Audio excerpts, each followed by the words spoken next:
নাহমাদুহু ওয়া নুসাল্লি আলা রাসূলিহিল কারীম আম্মা বাদ। সুপ্রিয় দর্শক শ্রোতা, মহিমান্বিত মাস রমজান উপলক্ষে সময়ের মাসব্যাপী আয়োজন ইসলাম ও রমজানে আপনাদের স্বাগত জানাচ্ছি। আমি নোমান মিল্লাহ। আজ আলোচনা করব ঐতিহাসিক বদর যুদ্ধ নিয়ে। দ্বিতীয় হিজরির 17ই রমজানে সংগঠিত হয়েছিল ইসলামের প্রথম এবং অন্যতম গুরুত্বপূর্ণ যুদ্ধ, ঐতিহাসিক বদর যুদ্ধ। মাত্র 313 জন সাহাবীকে সঙ্গে নিয়ে মহানবী হজরত মুহাম্মদ সাল্লাল্লাহু আলাইহি ওয়াসাল্লাম মক্কার শক্তিশালী কুরাইশ বাহিনীর সঙ্গে মোকাবেলা করেছিলেন। এই যুদ্ধ ইসলামের ইতিহাসে এক গুরুত্বপূর্ণ মোড় হিসেবে বিবেচিত হয়। চলুন ফিরে যাই সেই ঐতিহাসিক মুহূর্তে।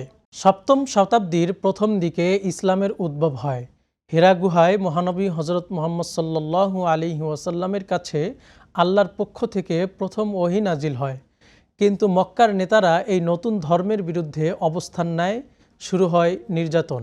অবশেষে 622 খ্রিস্টাব্দে মহানবী হজরত মুহাম্মদ সাল্লাল্লাহু আলাইহি ওয়াসাল্লাম ও তার সাহাবীরা মদিনায় হিজরত করেন, কিন্তু এখানেও তারা নিরাপদ ছিলেন না।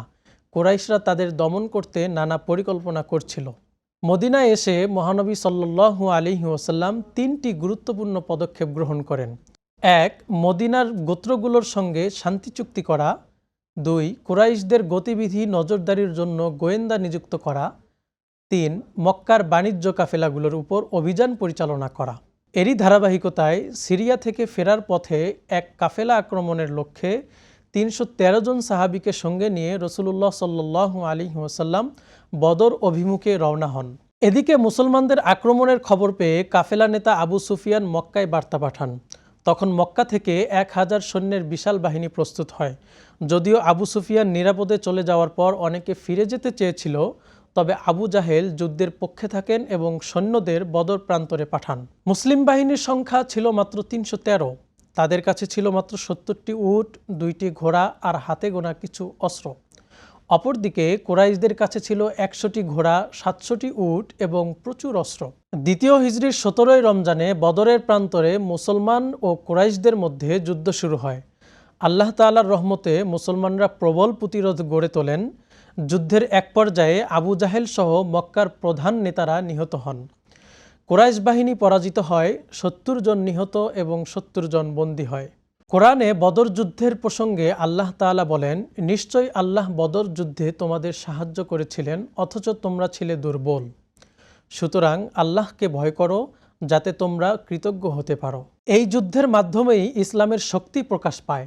দলে দলে মানুষ ইসলাম গ্রহণ করতে শুরু করে। বদর যুদ্ধ শুধু একটি বিজয় ছিল না, এটি ছিল ইসলামের অগ্রযাত্রার প্রথম ধাপ। পরবর্তীতে কুরাইশরা প্রতিশোধ নিতে উহুদ ও খন্দকের যুদ্ধ শুরু করলেও শেষ পর্যন্ত মক্কা বিজয়ের মধ্য দিয়ে ইসলাম তার বিজয় পতাকা উড়ায়। বদর যুদ্ধ আমাদের শিখিয়ে দেয়, ঈমান, সাহস ও আল্লাহর উপর ভরসা থাকলে যে কোনো প্রতিকূলতাকে জয় করা সম্ভব। আল্লাহ যেন আমাদের সেই ঈমানি শক্তি দান করেন। আমিন।